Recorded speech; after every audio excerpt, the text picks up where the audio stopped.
37 ans et déjà une carrière impressionnante aux États-Unis, que je ne vais pas dévoiler maintenant, puisque dans quelques instants, je laisserai le soin à Fausto Fosipasulo, rédacteur en chef de Mad Movie, de discuter avec vous et le public.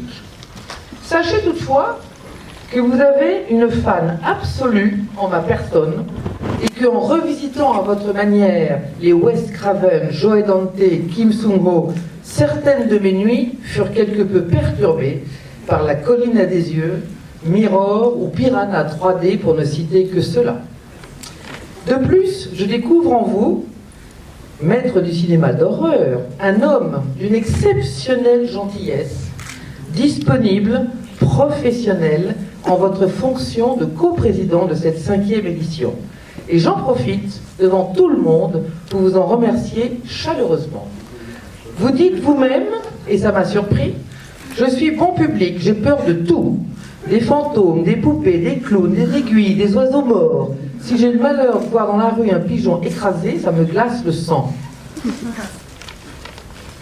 C'est ce qui vous rend donc si sympathique. Je vous embrasse et vous souhaite une conversation passionnante avec tous ceux réunis ici, aussi fans que moi. Je vous demande d'accueillir Monsieur Alexandre Aja.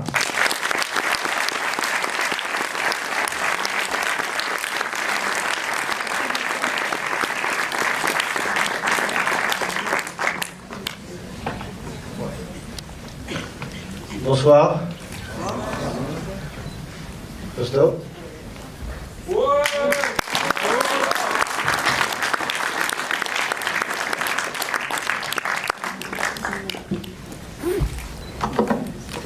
Bonsoir, j'espère que vous êtes content d'être là, j'imagine que oui en tout cas. Donc l'exercice de la masterclass, j'espère que vous allez le pimenter un petit peu, parce que si vous me laissez uniquement parler, ça va pas être très très drôle. J'ai néanmoins essayé un petit peu de décoincer ça au départ, mais si vous avez envie de réagir, je crois savoir qu'il y a des micros qui circulent dans la salle, donc n'hésitez pas. Ne posez pas tous et toutes la même question. Laissez Alexandre tranquille avec Cobra par exemple, ce genre de choses. Je sais pas trop. Ah non, on peut parler de Cobra aussi, il n'y a pas de problème. Pas de problème. Mais on va commencer par le commencement, puisque c'est un peu l'idée de cette masterclass. Moi, la chose qui m'intéresse, Alexandre, j'aimerais savoir en fait à quand remonte ton amour pour le cinéma de genre et qu'est-ce que tu as comme souvenir de première image traumatique. Est-ce que c'était des images de films ou est-ce que c'était des images de bande dessinée, des photographies, d'autres choses qui ne sont pas forcément liées au cinéma qui t'ont dans un premier temps impacté? Alors, comme le disait Sophie, c'est vrai que j'ai pas mal pas de phobies, mais d'angoisse qui m'ont pas mal servi à faire tous les films que j'ai fait jusqu'à maintenant. C'est vrai que le premier souvenir que j'ai d'image qui m'a un peu traumatisé, ça reste des images de cinéma parce que, en fait, quand on suscite la peur, je pense chez n'importe quel enfant, tant qu'on se fait nous-mêmes nos images, tant qu'on se les imagine nous-mêmes, elles font peur, mais elles sont dans un cadre qui est quand même contrôlé. Alors que le cinéma, c'est évidemment l'imagination et la création de quelqu'un d'autre. Donc, quand on est très jeune et très petit, quand on voit des images qui sont un petit peu impressionnantes, elles peuvent prendre une place beaucoup plus importante dans l'imaginaire et évidemment dans la construction de la personne. Et mon premier souvenir, j'étais chez un ami de mes parents, et les enfants étaient un peu plus âgés que moi, et ils regardaient les Aventuriers de l'Arche perdue, et je suis rentré dans la pièce au moment où l'officier était en train de fondre. Je devais avoir 3 ans, 3-4 ans, et ça m'a pas mal impressionné, pour être honnête. Donc ça, c'est vraiment quelque chose qui est resté avec moi. Et puis quelques années plus tard, j'ai loué par accident à mon vidéoclub Shining à la place de Superman 2. Et j'ai mis la cassette et dès les premières images, j'ai été absolument hypnotisé par le début du film, par la musique, par l'ambiance, et j'ai découvert ce sentiment d'être absolument tétanisé, de ne pas pouvoir franchir ces 2 mètres qui me séparaient du magnétoscope pour arrêter la vidéo. Et j'ai dû, à mon avis, regarder, je ne me souviens pas exactement combien j'ai regardé, mais assez quand même pour être traumatisé pour un bon moment. Mais à ce moment-là, tu pensais pas toi-même à devenir créateur, tu étais juste spectateur, tu te délectais des images. Est-ce que tu pensais déjà à l'époque écrire ou tourner? C'est à ce moment-là que je me suis rendu compte qu'en racontant ces histoires-là à d'autres gens, à l'école, à mes copains, à mes cousins, bref, à tous les gens que je pouvais trouver, et en recréant cette peur, en leur faisant peur, je réussissais quelque part à m'en séparer un petit peu de cette peur. Puis c'était aussi un processus qui était vachement, gratifiant, parce que quand on fait peur à des gens, il y a tout de suite une sorte de rapport qui s'installe. Je veux dire, quand on fait peur, quand on raconte comme ça quelque chose qui peut faire peur. Et donc j'ai raconté pas mal, je me faisais raconter pas mal de films d'horreur avant de les voir. Puis j'ai commencé à lire pas mal de Stephen King.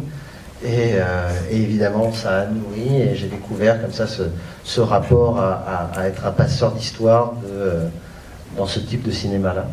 Et ça m'a donné évidemment envie d'écrire. La première nouvelle que j'ai écrite, je devais avoir, je sais pas, 12-13 ans, c'était déjà une histoire comme ça de créatures, femmes un peu zombies qui étaient dans une cave, et voilà, qu'il fallait aller voir. Bref, c'était pas très intéressant, mais c'était déjà complètement dans le genre.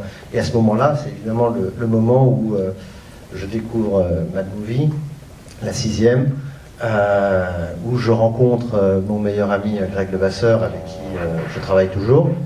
Et c'est à travers cet amour un peu pour ce cinéma-là qu'on va découvrir ensemble, où on va écumer tous les vidéoclubs qu'on trouve sur notre chemin, qu'on va se bâtir un peu cette culture de ce cinéma-là, et qu'on va commencer à écrire ensemble, on va commencer à faire des maquillages ensemble. On a envoyé pas mal de photos de maquillage à Matt qui n'ont jamais été publiées, je tiens à me plaindre aujourd'hui. Parce qu'à l'époque, on pouvait, je sais pas si vous faites encore ou pas? On peut encore envoyer des photos de maquillage, c'est pas sûr qu'elles soient publiées, ça je te le confirme aussi. Ouais. Voilà, et donc voilà, on avait fait quelques maquillages assez sympas, on trouvait bien en tout cas à l'époque. Est-ce que tu peux un petit peu justement t'attarder sur ta rencontre avec Greg Levasseur, justement comment ça s'est passé? Donc tu nous dis que c'est autour d'une passion commune, mais très tôt vous avez décidé de développer un univers en commun, ou c'est arrivé par la suite, un peu par accident? Chacun de notre côté, on avait cette même fascination pour ce cinéma-là, qui est un cinéma plus d'expérience, qui est un cinéma où il y a moins de distance entre l'écran et le spectateur, un cinéma qui vous prend par les tripes et qui vous entraîne de l'autre côté du miroir. Et c'est vrai que on s'est rencontrés, c'était en 6e, c'était autour d'une couverture. Alors c'est la grande question, est-ce que c'était Mad ou l'écran? Je suis désolé. C'est la grande, parce que je me souviens que c'est Mad, et en même temps je ne retrouve pas cette couverture avec Shocker. Donc c'était Shocker de Wes Craven qui était en couverture. Wes Craven qui va jouer un rôle très important plus tard. Et c'est vraiment une conversation de « Et toi, t'as vu ce film ?» Et ça a commencé comme ça. Je pense malheureusement que c'était l'écran. Ouais, je pense aussi.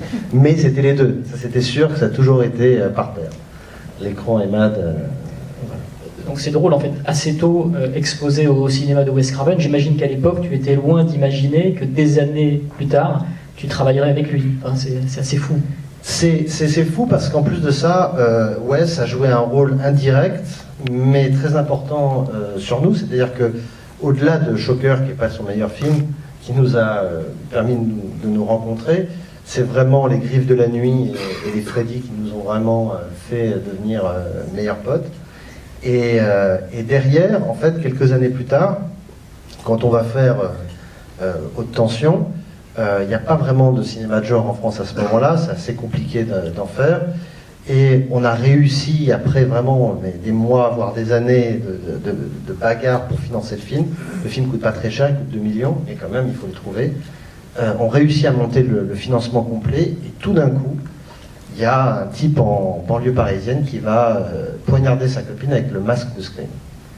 Et ce fait divers, qui n'a rien à voir avec Wes Craven, mais qui est lié indirectement avec Scream, et donc avec lui, va avoir un impact très fort sur Haute Tension, parce qu'on va perdre notre financement. C'est-à-dire qu'à ce moment-là, on va perdre une des chaînes de télé qui devait rentrer dans le financement du film, et donc le film va s'arrêter. C'est de nouveau après 4 ans, parce que j'avais fait un premier film avant, 4 ans auparavant, qui était Furia, et là, après 4 ans, on a réussi comme ça à se dire, ça y est, Haute Tension va se faire, et puis ça ne se fait plus.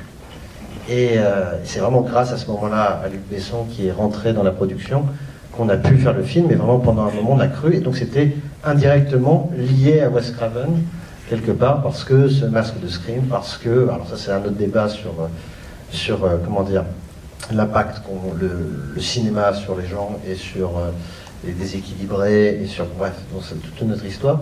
Mais en tout cas, voilà, Wes était toujours là. Et c'est vrai que quelques années après, quand le film Haute Tension a été fait, a été présenté à Toronto et a été acheté pour les États-Unis, on a donc prévu un premier voyage pour aller rencontrer des agents, des scénaristes, des producteurs, etc. Et un des premiers rendez-vous qui a été organisé était avec Wes Craven. C'était un vendredi et ça a été une rencontre qui a changé ma vie, changé notre vie et puis changé évidemment notre carrière. Moi, j'aimerais qu'on revienne quelques instants sur Furia. Et je voulais savoir comment tu te sentais le premier jour du tournage de Furia, comment tu te sentais en tant que metteur en scène. Est-ce que tu avais peur? Est-ce que tu avais confiance? Comment tu te sentais sur ce qui était les premières heures de ton premier long métrage de ta carrière? J'étais extrêmement arrogant et extrêmement sûr de moi. Et je crois qu'on apprend énormément avec l'échec. Et on apprend énormément avec un échec quand il est vraiment en pleine gueule, ça c'est encore plus fort. Ouais. Et c'est vrai que j'ai... en fait, l'enchaînement de choses, c'est-à-dire que avec Greg, on a écrit beaucoup de longs métrages. En tout cas, des longs métrages, c'est un petit peu exagéré. Ça se voulait des longs métrages, c'était pas encore... Ça n'est pas à ce niveau-là. Mais en tout cas, on écrivait tous les jours. Dès qu'on avait un peu de temps, on écrivait au lycée, au collège. On n'a jamais arrêté. Et puis, est arrivé ce moment où on s'est dit, bon, les longs métrages, on ne va pas réussir à les faire nécessairement tout de suite. Donc il faudrait qu'on écrive un court-métrage. Donc on a fait un court-métrage. Ce court-métrage a reçu l'aide du CNC. On a pu le tourner. C'était une histoire qui racontait déjà un petit peu de cannibalisme. Et puis, le film a été en sélection officielle à Cannes. Et tout d'un coup, on a eu une sorte de possibilité de parler de long métrage, alors qu'on avait à peine 18 ans. Donc on a parlé d'un des projets qu'on avait, qui était Furia, qu'on était en train de finir d'écrire. Et puis tout d'un coup, ce scénario-là s'est retrouvé au Festival de Paris, il y a un prix du scénario, et a gagné le prix du meilleur scénario. Et ce prix était donné par tous les intervenants financiers, c'est-à-dire toutes les chaînes françaises qui, en général, financent le film. Donc le film était déjà financé, et puis on a rencontré un comédien qui était Stanislas Mérard, et un mois après, Stanislas avait le César de l'espoir. Donc c'était vraiment une sorte d'alignement de planètes qui était inespéré. Donc on est tout de suite parti faire le film. On s'est retrouvés en tournée au Maroc. Donc Furia est un petit film de science-fiction, vraiment un tout petit budget, avec donc Stanislas Mérard, Marion Cotillard. Et donc la veille du tournage, 2 jours avant, c'est mon anniversaire, j'ai 20 ans. Donc voilà, et j'ai l'impression que je vais faire un film, que le film va aller à Cannes, que ça va être super facile, que ça va être extraordinaire, que voilà. Donc on tourne le film, et là ça va être Voilà, il y a pas mal de péripéties après, le film va avoir beaucoup de mal à sortir, il va falloir presque 2 ans pour que le film sorte en salle, il faudra 4 ans pour pouvoir en refaire un autre. Le film a fait, je crois, en tout et pour tout, 5000 entrées en France, ce qui est absolument, alors un point, je crois qu'on ne peut pas faire moins, 200 entrées le premier jour. C'était une expérience qui était assez terrible et assez traumatisante au départ, mais qui m'a remis bien les pieds sur terre. Et justement, pendant les 4 ans qui séparent Furia de Haute Tension, qu'est-ce qui se passe? Est-ce qu'à un moment tu te dis, peut-être que je ne suis pas fait pour ça, peut-être qu'il faut que je fasse autre chose? Dans quel état d'esprit était Grégory Levasseur aussi à ce moment-là? On avait passé 2 ans, parce que les mauvaises choses arrivent toujours d'une manière assez étrange, parce qu'en parallèle, Furia avait reçu des bonnes critiques en Angleterre et aux États-Unis. Et c'est vrai qu'on avait comme ça eu des rendez-vous à Londres avec des producteurs, avec plein de gens, donc on continuait à espérer que finalement ce film serait incompris en France, mais nous permettrait peut-être de traverser l'Atlantique et de faire des films en anglais. Donc on continuait à écrire. On n'a jamais arrêté en fait pendant ces 4 ans. On a écrit plusieurs scénarios, et on a fait pas mal de petits boulots en deuxième équipe ici et là. Et puis on s'est concentré sur l'écriture de l'autre projet qui était notre alternative à Furia au moment où on pensait à Furia, qui allait devenir haute tension. Et dès le départ, après la réalisation de Furia, en fait, vous caressiez déjà l'idée de partir aux États-Unis pour tourner. C'était un rêve, ou alors vous vous disiez simplement peut-être que les univers qu'on veut développer en France, ils sont pas à leur place, surtout après un échec d'un film de science-fiction. On sait que la France n'est pas forcément un pays qu'on rattache immédiatement à la science-fiction, voire le contraire. Donc, est-ce que l'envie de partir aux États-Unis était déjà là dès le début, ou du moins après Furia? Elle était là dès le début, parce que quand on réfléchit un petit peu à tous les scénarios, quand je regarde tous les scénarios qu'on a écrits, toutes les histoires qu'on avait en tête, ça a rarement été des histoires vraiment franco-françaises. Il y avait toujours quelque chose très inspiré de ce cinéma américain des années 70, des années 80, et donc il y avait une envie, mais après, en avoir envie et puis se dire si c'est possible ou pas, c'est deux choses complètement différentes. C'est compliqué d'aller aux États-Unis, c'est compliqué d'aller faire des films là-bas, c'est compliqué avec la langue, mais aussi avec les partenaires. Et puis, ils ont aussi des réalisateurs, ils n'ont pas besoin de quelqu'un d'autre. Donc on s'est jamais dit c'est ce qui va se passer, mais on espérait. Et c'est vrai qu'à un moment donné, avec Furia, on a cru qu'il y allait avoir peut-être une possibilité pour un thriller de science-fiction qu'on avait écrit. Et puis, ça s'est pas fait. Et voilà, donc on est revenu à haute tension.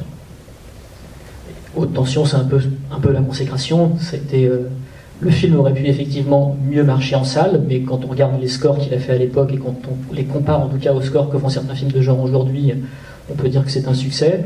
Il a été très bien accueilli par la critique, et c'est celui qui vous a assis, Grégory et toi, en tant que réalisateur important. Ça peut paraître un peu réducteur parfois de dire ça, mais de cinéma de genre français. J'imagine que vous étiez sur un petit nuage après la sortie du film. Et surtout la réception critique. Vraiment, on ne savait pas à quoi s'attendre. On était vraiment, quand on a fait Haute Tension, on a vraiment fait un film qui était pour nous un film hommage à tout ce cinéma qui nous avait inspiré. Donc c'était vraiment, pour le coup, c'est vraiment un film postmoderne où on va citer tous les films les uns après les autres, au sein d'une histoire qui est très simple. Et c'est vrai qu'on ne s'attendait pas à un accueil comme celui-là. C'est-à-dire que le film est sorti en France. Il a moyennement marché, je crois qu'on a fait 130 000 entrées en tout, ce qui est bien, mais ce qui n'est pas non plus, ce qui est loin d'être un succès en France. Mais la critique était extrêmement bonne. Et ça nous a vraiment surpris, parce que en général, toutes les tentatives de genre à l'époque en France avaient vraiment échoué, et encore plus avec la critique. Et puis derrière, le film a été pris à Toronto, puis à Sundance. Ça a été un énorme succès DVD. Il y avait encore le DVD à l'époque, ce qui permettait au cinéma de genre d'exister d'une manière encore plus absolue qu'aujourd'hui. Et c'est vrai que ça a été, Haute Tension a été un succès à peu près partout dans le monde. Je crois que le film est sorti quasiment dans tous les territoires. Et c'est vrai que ça nous a amené une sorte de crédibilité qui nous a permis derrière de continuer. Et après, évidemment, La Colline des Yeux a aidé énormément. Ce que tout le monde se disait au moment où Haute Tension est sorti, c'est ça y est, ils l'ont fait. C'est-à-dire que tout le monde était persuadé qu'il était impossible, en fait, de faire un film hommageux, réussi, qui soit fort, viscéral, très graphique, avec une mise en scène qui soit justement, je n'irai pas jusqu'à dire à l'américaine, mais qui a quand même ce souci de l'efficacité. Et je pense que ça a décoincé même de jeunes metteurs en scène qui pensaient que c'était impossible de faire ce cinéma-là en France. Est-ce que vous en avez eu conscience de ça? Est-ce que vous avez eu des gens qui se sont dit, en fait, après Haute Tension, on s'est dit qu'il était possible de faire ce cinéma-là en France, donc du coup, ça va motiver à écrire et peut-être à tourner? Alors, oui, après coup. Sur le moment, on était vraiment...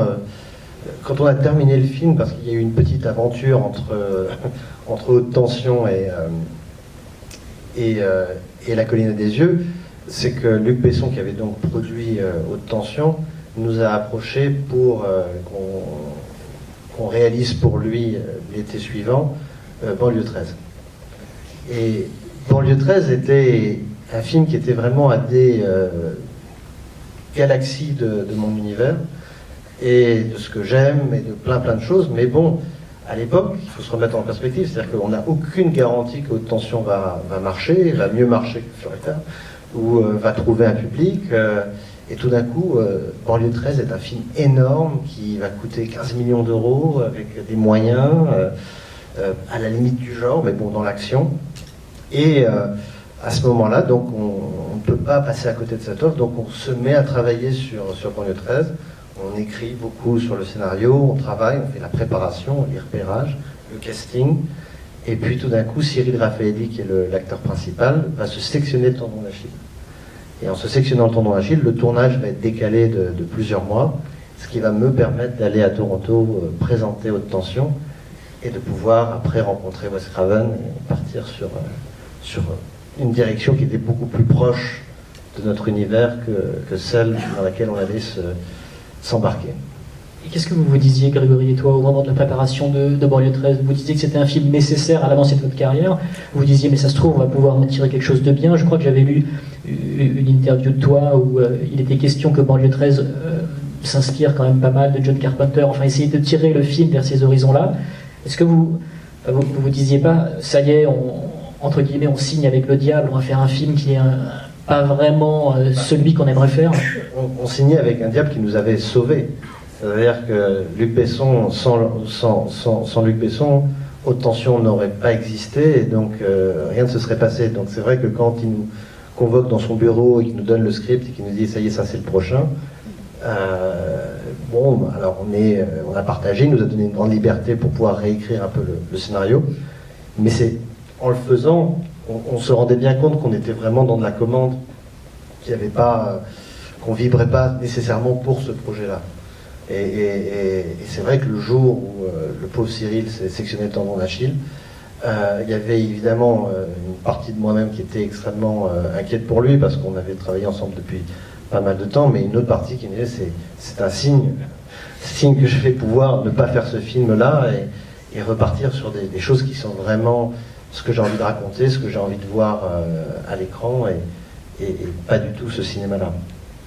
L'une des grandes forces d'Haute Tension, pour revenir un petit peu sur Haute Tension, c'est son casting. C'était tes choix dès le départ, ça a été des suggestions en fait de Luc Besson. Comment ça s'est passé? Parce qu'il y a une vraie osmose entre Cécile de France, Maïwenn et Philippe Naon. Alors, en fait, Luc est arrivé, le casting était déjà complètement en place. Donc il n'a rien à voir avec le choix de Maïwenn, parce que ça pourrait être une idée que les gens ne peuvent pas avoir, mais pas du tout.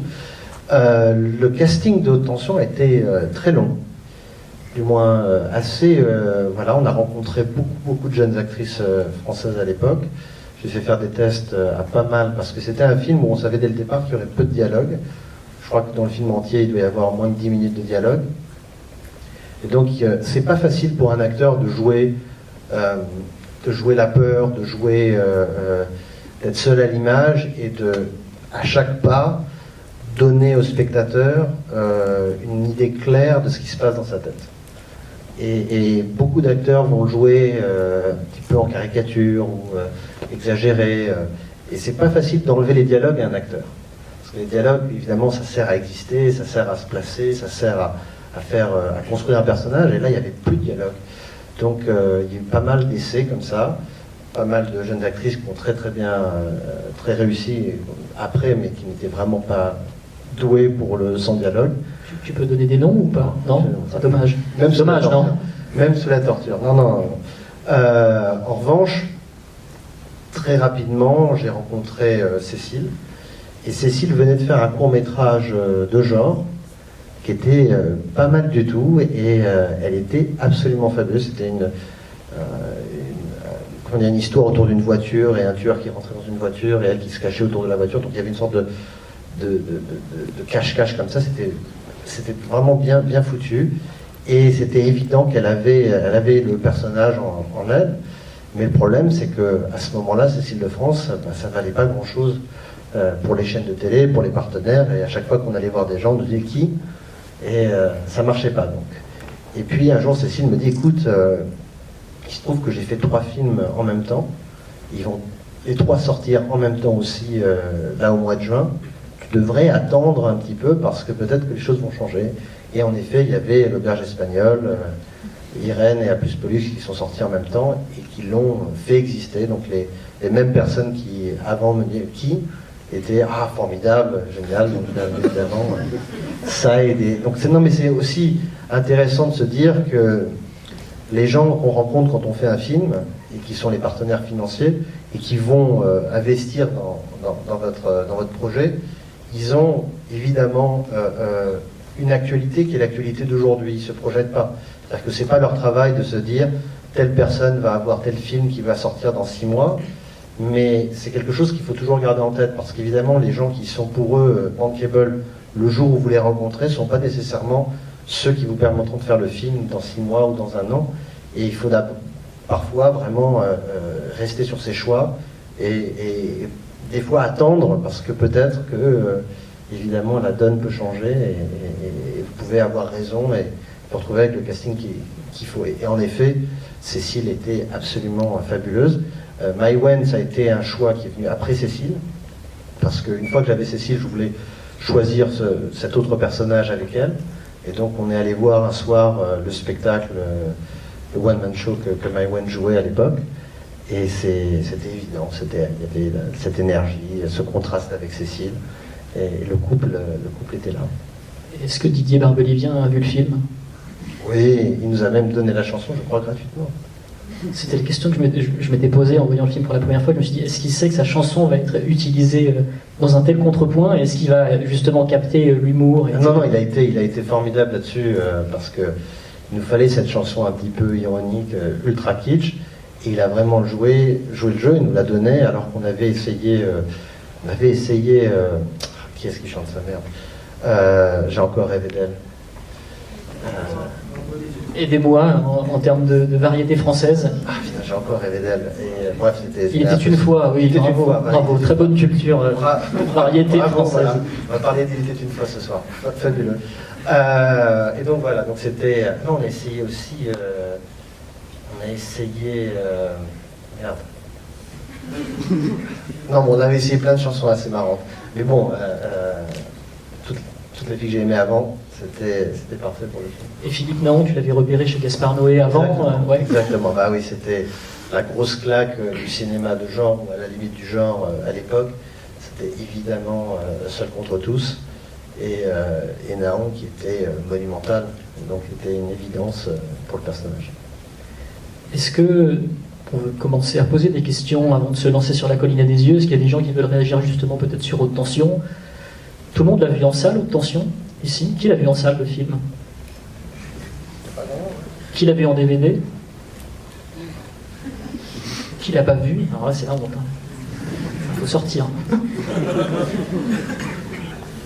Aucune question, sinon j'embraye directement sur la colline. Si, juste ici, juste devant.